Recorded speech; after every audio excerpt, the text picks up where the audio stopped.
say that age kills the fire inside of a man. That he hears death coming. He opens. Are you ready for this? I'm so ready, man. This is going to be fun. All right, ladies and gentlemen, welcome back to the Rooftop Podcast, episode number, I think it's 21 at this point. Today, my guest is Austin Forney, otherwise known as the DJ Forney. Welcome, sir. Welcome to my second ever First Friday podcast. Awesome. Thank you for having me. It's great to be here. Yeah, so I met Austin a long time ago, back in my freshman year, which was the only year I ever met him. We played football together I was at PCA, and you were at New Way or whatever. Shout out New Way. We're in your shirt right now. And we played football together, and he went from banging heads against people to making people bang their heads. So yeah. Austin, that's a great way to put it. Yeah. So Austin, how did you get into DJing? Like, what made you switch from? Well, I don't know if you always had a passion for it, but what made you switch from going to football to something that's really completely different? Yeah, that's a great question. So music has actually been a big part of my life since I was really young. I've been playing piano since I was probably 5 years old. And I just started slowly picking up, and I've always had a love for technology too. So I wanted to find something that combined those two passions of mine. And by the age of like 13, I kind of dabbled in it a little bit with like virtual DJ and just like little like Kickstarter softwares, and just working, just trying to get better and learn about beat matching and all sorts of things. So as a creative person, I wanted to kind of hone in and find my inner niche. And I just think that was DJing, and it just happened to kind of take root in me, and I just decided, hey, it'd be a good idea, since I can't find a date to any of these school dances, to just DJ our school dances. So, and that's kind of how it all started. Sorry, let me adjust the audio. It's a little sketchy when you're out here doing it live. So yeah, there's people watching, kind of wanting to know what you're up to. Yeah, we can people watch all we want too, which is kind of cool. Like, hey, how's it going? Like, hey, what up? We're not as popular as the poets next door, but we'll get it is what it is, man. We'll find a way to bring a crowd over here. Yeah. So you used to, I guess it's called spinning, right? You would spin on like computer programs before you had this behemoth of a mixer board you're about to whip out and perform for us in a little bit. Yeah, absolutely. Yeah, it's a really big, expensive thing. I actually financed it because I was too poor as a college student to afford the DJ turntable monthly. Or just straight out, so I paid for it monthly. There we go. Yeah, that's what I'm trying to say. All right. And so, when you are trying to become a DJ, right? What are the first things you learned? Like, what are the fundamentals to being a DJ? Really, what makes a DJ bare bones? Bare bones DJ. Just press play. Learn how to press play. Learn where your cue points are in certain songs, and just be able to go from there. As a DJ, I feel like there are different kinds of DJs. There are the DJs that you'll see like at EDM festivals and stuff. They necessarily are more focused on their edits and their pre-production as opposed to their live production. A lot of their live production is pre-planned, unless you're a guy like Laid Back Luke or someone like that who does most of their mixing and scratching live. Okay, and so what were the first... So you basically learned how to press play, and then you learned the tempos and BPMs that make up a song, and what BPM is an important part of DJing as well. I forgot to mention that. Yeah, okay. So as far as I know, because I'm not a DJ, right? I'm not into it either. I'll just listen to it. So you're basically trying to mix music based on the BPMs, and how you get it to a middle point, right? To where you can cross the song over? Yeah, absolutely. It's called a 32-bar outro. Typically in EDM music, which I'm primarily most fond of, you will find a 32-bar outro. So that basically means there's 32 bars of 128 BPM, and it counts you out. And then you press play at 32 bars left in the song on the other song. And if the other song's synced up to the other song, then basically it'll seamlessly go into the first verse or the first part of the lyrics with the DJ 32-bar intro. So I was trying to tell if that was me. I think it's the band feeding back next to us. They sound pretty good, though, not gonna lie. Yeah, he's pretty good. I love coming out to First Fridays because you get some exposure yourself, but then you get to see all the local artists. I've already had a few people come up to me and want to be on the podcast. Media like class came by and they wanted to be on the podcast, and so it's good to just build connections in the community. Absolutely, it's a great way to do it. But as far as DJing, now you do GCU games, right? Yeah. But how did you go from a 13-year-old just learning how to press the play button and mixing all your songs? That's a great question. To you're in charge of the basketball games and the whole atmosphere now. Well, that's actually a really funny story. So all things have humble beginnings. I was very humbled very early to realize that I wasn't going to get everything I instantly wanted when I got to college. And so it wasn't easy at first. I ended up starting as a student worker in the AV team, doing a soundboard for like the band on campus. And I just basically, from there, I just worked on. Anybody tell you what you can't believe, all right? All right, man. Thank you, man. Thank you. You love the faces in the audience. Energy's great out here. Energy's great. It's a booming night for sure. Uh-huh. So basically what I was saying was I basically started off as a sound guy, just running soundboard, mixing sound at for the band on campus. And then I had always kind of been like a DJ at like special like school, like smaller events, like whether it be a hall thing or a small wedding. I would just DJ, and it kind of caught on that people knew that I DJ'd, and so lo and behold, a position opened up for the resident DJ for GCU's arena, and I was offered the job or the position to oversee the music direction and audio at Grand Canyon University's arena. So it was a really awesome position, and it just kind of happened to fall in my lap because of the fact my best friend from freshman year, she was a leader of the student section. So she knew a lot of the higher ups and wanted to get me involved with that DJing and production of the in-game entertainment. Okay. Nice. Now, have you done any other venues than GCU basketball games? Or? Yes, I've played at a couple bars and clubs around the valley. I do a lot of weddings and a lot of third-party private corporate events. It's really fun. I just try to do it more as a hobby and kind of see where that goes. DJing is something that's always been a big part of my life, as I was saying, and it's just important to me to just continue to do that, continue to work hard at it, and continue to trust the process in terms of finding gigs. Because I didn't start finding gigs really until like I was like completely like, I'm never gonna find a gig, and that's when I found a gig. It was kind of weird how that all worked out, Yeah, it almost seems that every time when you're working at something, when you lose faith in what you're doing, it seemed to when it just suddenly clicks. You know what I'm saying? Absolutely. Now like when you think like, man, do I really have what it takes? That's the biggest thing that artists who quit never figure out. That the moment that they think that they can't do it anymore, they're not going to be able to pay the bills with it, they're not going to be able to do this with it, their dream kind of dies, is when the moment that like most people quit. And that's the biggest part, is you just have to keep pushing. It was 10, 15 years of my life where I wasn't getting any gigs, wasn't doing anything like that. I was just kind of working and just like grinding. It was a long 10, 15-year process of just frustration and trying to get better and trying to sound more like the radio guys and just being able to work hard and just continue to do it. And now I'm the DJ for one of the biggest student sections in college basketball. It's fantastic. Oh, yeah. The energy is great at those games. Yeah, the energy is off the charts, man. They really bring it every night in. Sometimes we wish the team was a little better this year, but, you know, you have your down years, you have your up years, but it's really exciting to have that position and just get to know it from a behind-the-scenes standpoint. Hey, but you guys always got a chance when you got Thunder Dan Marley. Oh, absolutely, man. I'm hoping he can come back for one more year, man. He might get some other offers that might entice him. You never know. Yeah. So as far as you said, you were trying to sound like the radio people. Now, who are your biggest inspirations? One, to just start DJing, and who? Obviously, we all have our own inspirations in music, and you'll tend to sound like them in certain songs for sure, just because that's what you like and you want things to sound like other people. But who are those people for you?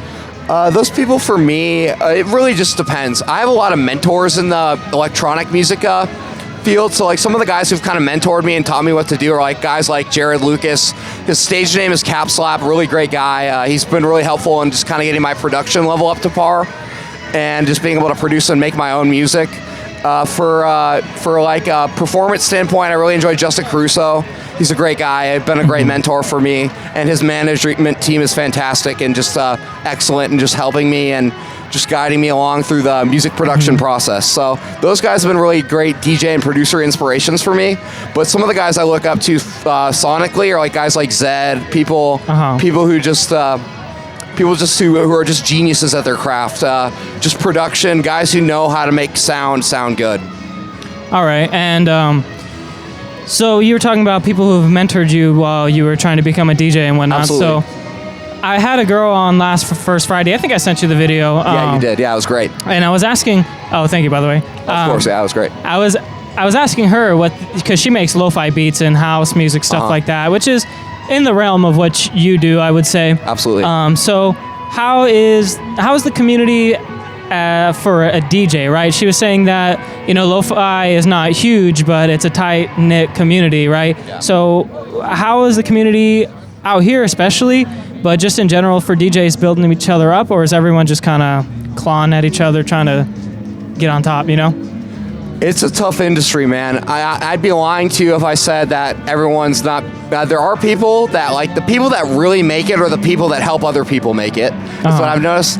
The people that don't make it are the people that just kind of, like, sit at the bar and try to hoard all the positions and don't give back to their aspiring and future music producers of the world. So those are the kind of people that really enjoy like giving back, and those are the people that ultimately I found to be the most successful in the industry. Yeah. But it is very cutthroat, and you're gonna hear you suck a lot of times, and you're gonna hear a lot of that. But you just gotta have thick skin and be able to get through that. All right. And so, sorry, I'm trying to see if I think they turned their thing up, dude. To be honest with you, it's pretty loud. Yeah, it's getting there. But as far as you said, Justin Caruso has helped you out. Yeah, he's a great guy. So who in Arizona, like, is there, I know you're on Spotify, right, as Yes. Forney, and so you have a label. NUI, yep. Is your label a local label, or is it? So the electronic music industry is a little bit different. You can sign to as many labels as you want.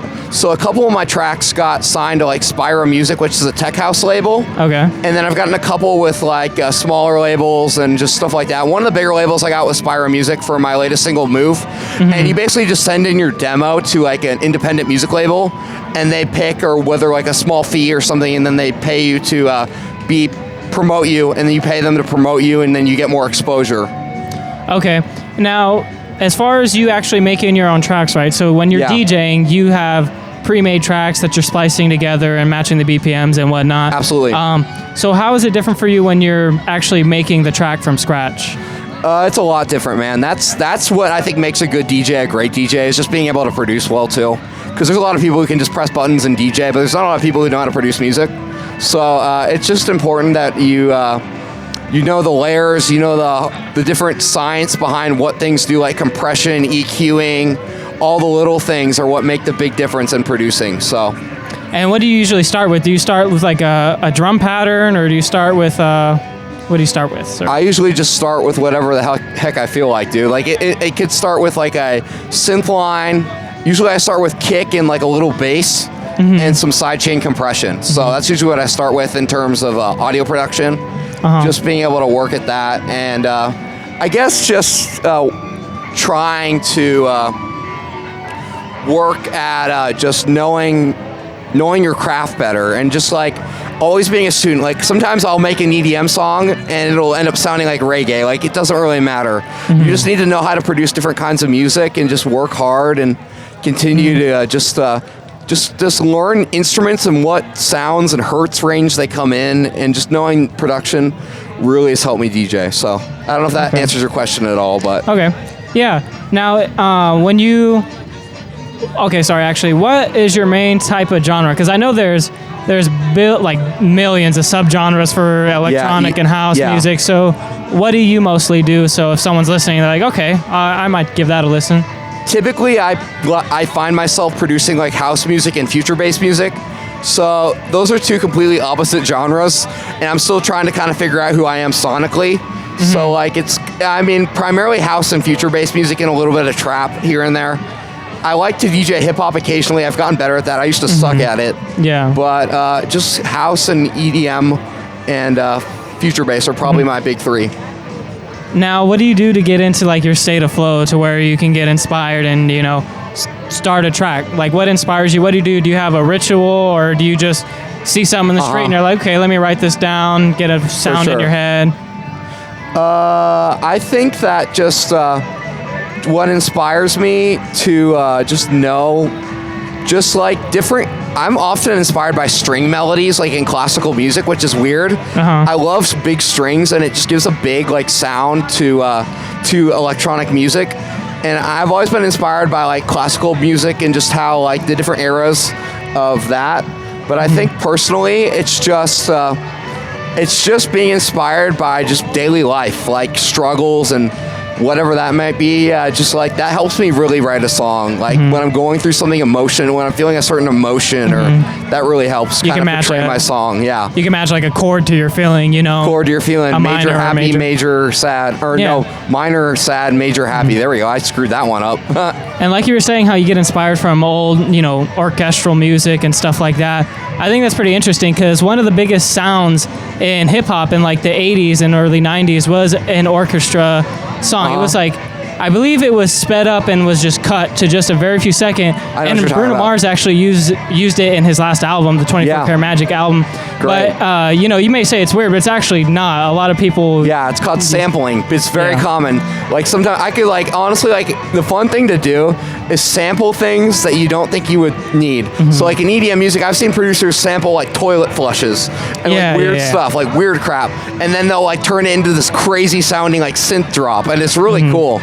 And honestly, like, I'm just taken aback sometimes at what you can make a simple sound turn into with a bunch of effects. Oh, yeah, for sure. It blows my mind, honestly. Have you done any yourself? Yeah, I think the weirdest thing I ever sampled was I sampled a vine one time. I sampled a vine from it was like a guy getting pushed into a pool, and it made this bloop sound, and I sampled that bloop, and I like made it into an entire snare hit. I also sampled like hitting things around my apartment and made an entire song out of it. Oh, really? Yeah, it's pinned on my Twitter if you want to go check it out. #4NEYDJ. All right. I actually myself, I mean, I'm not a DJ, but my friend, his name's Bass Crooks or whatever. Not whatever, his name is Bass Crooks, but he does trap beats and whatnot. That's sick. We just sometimes at work get bored, and I'll have him, hey, record this sound, and he'll try to make it into a beat or whatever. So it's fun to do that. It's really fun just to mess around with stuff like that, man. Just messing around with samples and working to gain knowledge about what you do. It's great. Now, what's your like biggest learning experience from a DJ? Whether that be you had a great set and okay, I figured this out. I don't know why I did it, but I finally did it, and it's what I'm going to be doing from now on. Or you absolutely bombed a wedding and ruined someone's wedding, so now you gotta. Oh yeah, I've ruined plenty of weddings probably. Really? If we're being honest, yeah. Technical difficulties always seem to happen at the weddings I don't want them to happen at, where the families are all stressed. But for me, actually, it was from a good experience. So, it started off like a nightmare. It was my first day working at GC Arena. All right. And we were doing this thing called Electrolope, Lopapalooza, and it basically was a festival for like a school kickoff. And there was this massive storm that came in in Phoenix. There was lightning, and the whole power went out, the entire grid in Phoenix. On this massive storm during Welcome Week, and our entire arena, in the middle of my song, the entire arena's power just goes off for 7 minutes. And like the thing's supposed to start at 7:49. Granted, it's 7:40 at that time, so people are freaking out, scrambling, seeing if they can get the power back on. At 7:48, the emergency generators turn back on. The song "We Are the Champions" plays, and people go nuts. Really? It was so funny. It just shows how you can't be prepared for everything, but then sometimes those things that you aren't prepared for, they just work out, and it just works out great. Even when people are freaking out and panicking, it ends up working out for their benefit. And honestly, to this day, I don't think people know. They thought it was part of the show, the power outage. They don't. They think it was... Most people think it was part of the show that year. I mean, for sure, something like that could definitely make a show 10 times better. Like the light... I mean, they do it by themselves, not with the power going out, but they'll shut the lights off, and then they'll turn them on to a song. And I can imagine how that could be really awesome. Like the power goes out for 5 minutes, and then out of nowhere you hear... Yeah, it shoots back on. Everyone went nuts when the power came back on. And it was really funny, too, because the announcer's like, you guys were so loud, the power went out. But it was honestly just because there was a massive storm outside. All right. And so, what has been your... Like, I know you love the GCU games, but are those your favorite shows to do? Or is there a wedding or a birthday party that was just absolutely awesome? That I just love DJing, man. Whatever I could get my hands on a turntable, I'll find an excuse to do it. So... I just enjoy the craft. I feel like if you don't love it, you won't be good at it, or you won't be the best at it. So I'm always working to try to be the best at it, and just finding any excuse to press play and turn those knobs and push some buttons, man. I love it. Now, are you a visualizer? So a lot of people, especially like champions in sports, like a champion in the UFC, they'll visualize themselves in the spot they want to be. Absolutely. Do you visualize those moments while you're up on stage and about to do a set? Honestly, no. I try to prepare like my life depends on it, you know? And so just preparation helps me calm my nerves and just be able to just work hard and just continue to just like find reasons to play DJ sets, man. Like that's what helps me kind of prepare. Okay. I was just asking because I find myself visualizing a lot of things, but everyone's not the same. Yeah, obviously. I'm more auditory, I think. I base my stuff more off listening and hearing myself in that spot because of my work being mainly auditory. You just like close your eyes and get Close to my work? eyes and imagine it, the sounds, the smells, the sights, whatever. But usually it's the sound first. Cool. Were those your friends? Where? That lady who was like right here? No, I don't know her. She was just waving. Oh, okay. Because I was going to say they're trying to get her to Flat Earth right now. Hey, they're cool people, by the way. I don't know if you saw last podcast. Oh, yeah, the Flat Earth. Yeah, they have some interesting takes. I love it. I'm all about the Flat Earth. It's pretty cool. I respect it. Oh, God. Now, personally, I didn't agree, right? I wasn't ready to come up with my facts. Yeah. But I will say, I've seen some of the conventions or whatever, and they had some cool, like, Flat Earth displays that looked really cool. Yeah, I don't know if I can quite get on board with it yet because it like flips everything I know on its head. But that's what makes the Flat Earthers so interesting to me, honestly. Like, they just do their thing, man. They don't have any shame about it. It's great.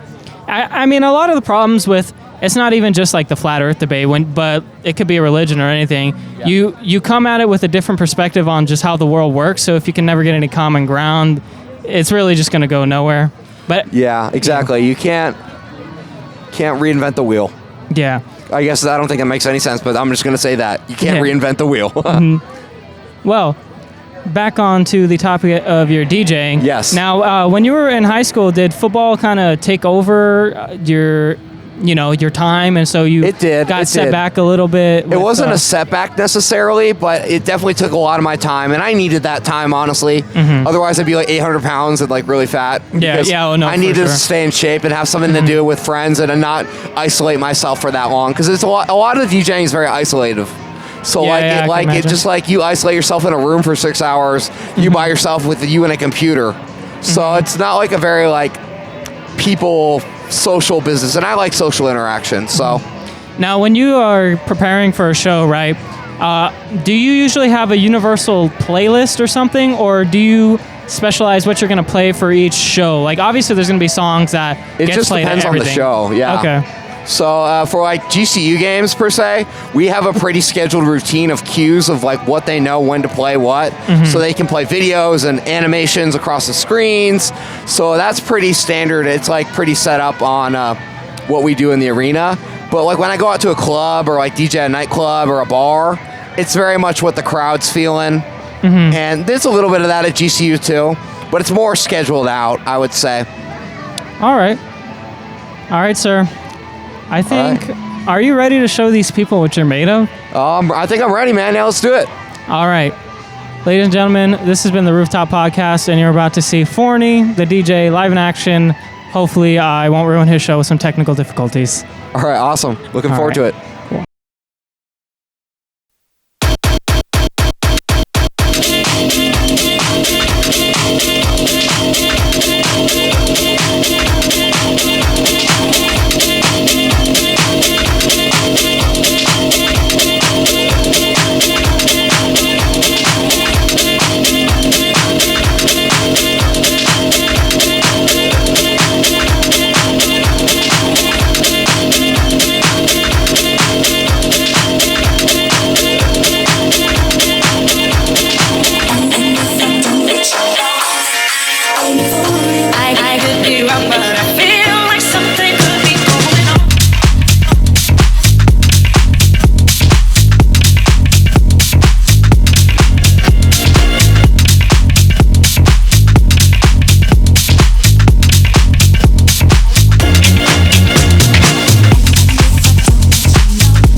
slow. Recognize a real dawn when you see one. Sipping on booze in the house of blues. It's the N-O-T-O-R-I-O-U-S.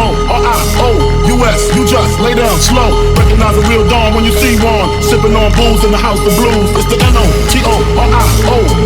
You just lay down slow. Recognize a real dawn when you see one. Sipping on booze in the house of blues. It's the N-O-T-O-R-I-O-U-S.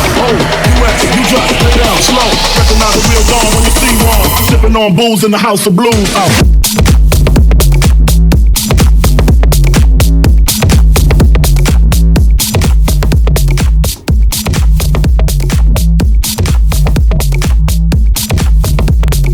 Recognize a real dawn when you see one. Oh.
How are we feeling out there?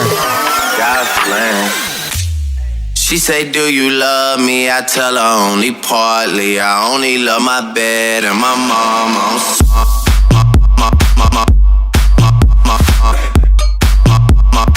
God's plan. Yeah, I only love my bed and my mom.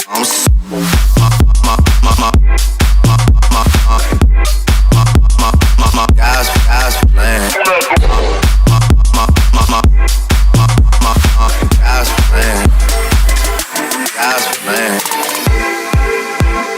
Bad things. It's a lot of bad things that they wish and they wish and they wish and they wish and they wishing on me. Yeah. Hey, hey. She say, do you love me? Love me. Love me. She say, do you love me? Love me. Love me. Love me. She say, do you love me? She say, do you love me? She say, do you love me? She say, do you love me? She say, do you love me?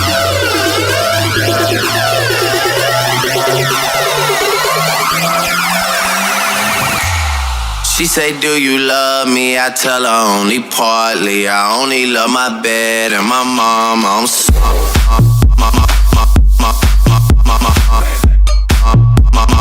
God's plan. Yeah, I only love my bed and my mom. God's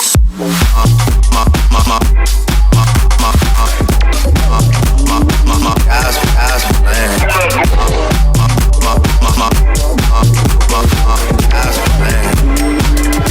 God's plan.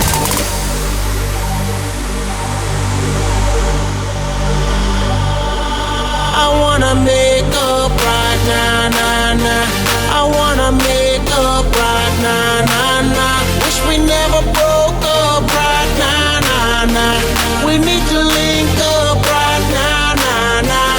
I wanna make up right now, nah, nah. I wanna make up right now, nah, nah. Wish we never broke up right now, nah, nah. We need to link up right now, nah, nah. I wanna make up right now, nah, nah, nah, nah, nah, nah, nah, nah.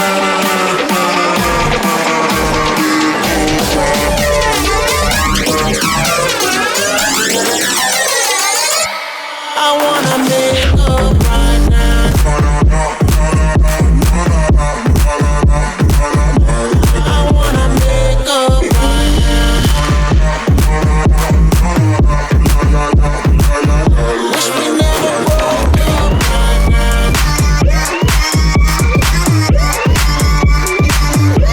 We need to link up right now. Y'all want that Space Jam?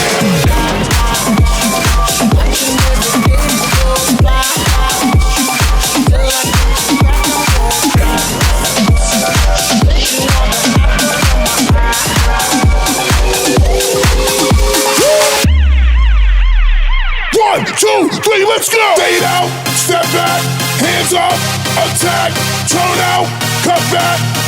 Y'all want that Space Jam? Fade out, step back, hands up, attack, turn out, cut back. Y'all want that Space Jam? Back and forth and back and forth and back and forth and back. It's that space music. Back and forth and back and forth and back and forth and back. Y'all want that Space Jam? Fade out, step back, hands up, attack, turn out, cut back. Y'all want that Space Jam? Balance, step back, hands up, attack, turn out, cut back. Make the floor crack.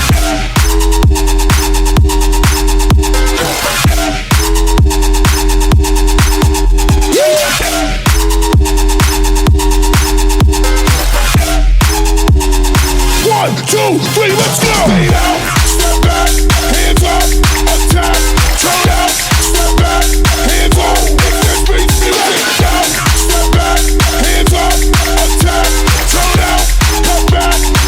Y'all want that Space Jam?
Sun is down, freezing cold.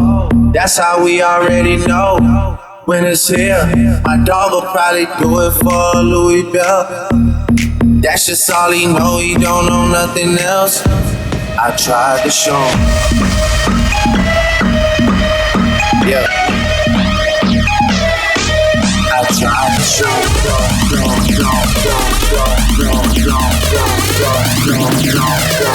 Yeah, yeah, yeah.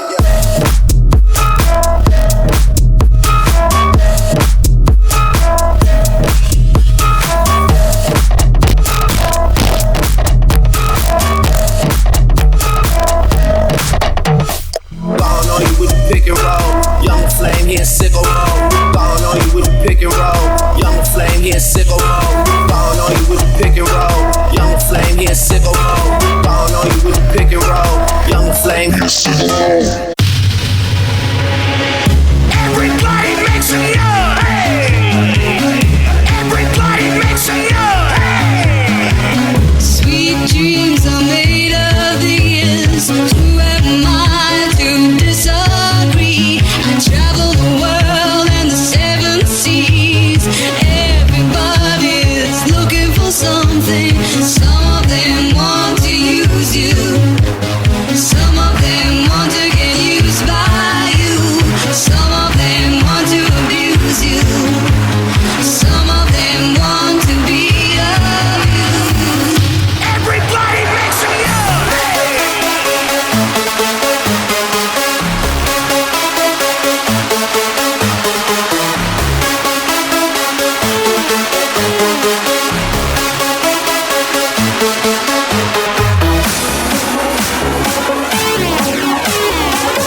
straight in your face.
It's your birthday.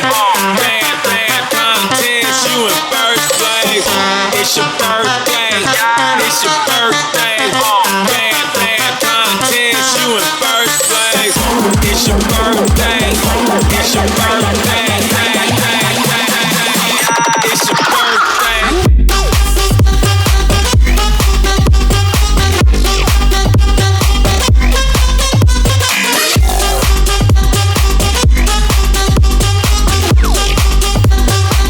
My name is Al Capone.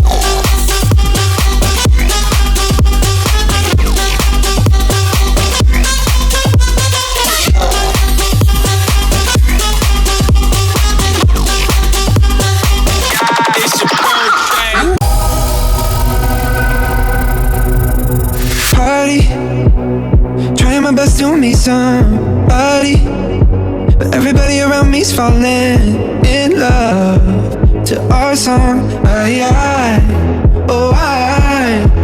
Yeah, hate it. Taking a shot cause I can't take it, but I don't think that they make anything that strong, so I hold on. Yeah, I'm so tired of that song, tired of that song, tired of that song, tired of. Just wanna go home, wanna go home, wanna go home. Oh, so tired of that song, tired of that song, tired of that song, tired of that. Just wanna go home, wanna go home, wanna go home. Oh, I'm so tired of that song, tired of that song, tired of that song, tired of that. Just wanna go home, wanna go home, wanna go home. Oh, so tired of that song, tired of that song, tired of that song, tired of that. I'm so tired.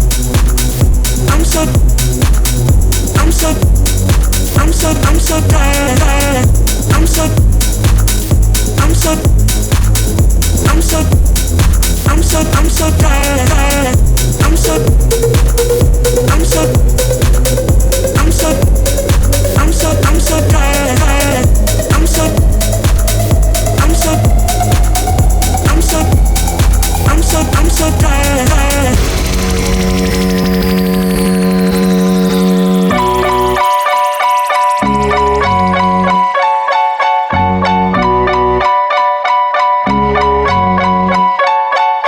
Said she tired of money, need a big boy. Pull up 20-inch blades like I'm Lil Troy. Now it's everybody fucking need a decoy. Shorty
Check. Okay. All right, ladies and gentlemen. I don't know. Actually, hold on. All right. This has been Forney. Sorry for any technical difficulties. I know I definitely had some. So at the end, I think I got it fixed. But you can check them out on Spotify. Anywhere else, sir? SoundCloud at 4NEY and Instagram at 4NEYDJ and Twitter the same thing. All right, thank you for watching, ladies and gentlemen. Thank you for watching the Rooftop Podcast. If you're a local artist in Phoenix or if you're in Phoenix and just an artist, let me know if you want to be on, and we'll have some fun. Thanks for watching.